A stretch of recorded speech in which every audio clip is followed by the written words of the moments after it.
So I chose the theme of color theory for the class since I'm an art ed major, and I think that color theory would be a good topic to go for, and I could get some good material out of it.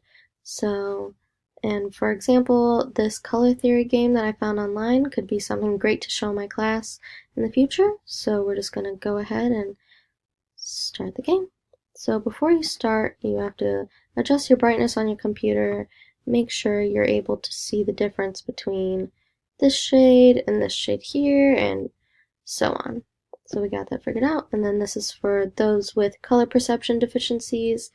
It's a really cool part of the game, very inclusive, so you would just start here if you had that, but I don't, so we're going to click here to get started. And I won't have time to go through the whole game, but this gives you a basic feel on what you will be doing. So you're really scrolling your cursor around the color wheel and trying to match it with this color in the middle here.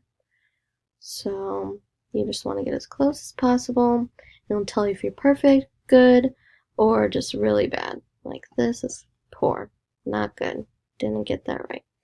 And then you go through, and right now we're on hue, and then we do saturation, complementary colors, analogous, triadic, and tetradic color harmonies.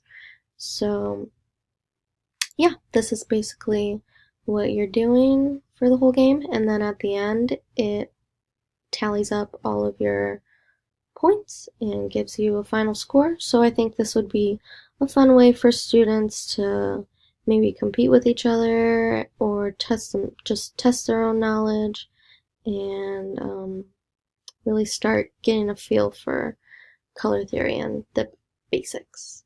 So, yep, that's it. Thanks for watching.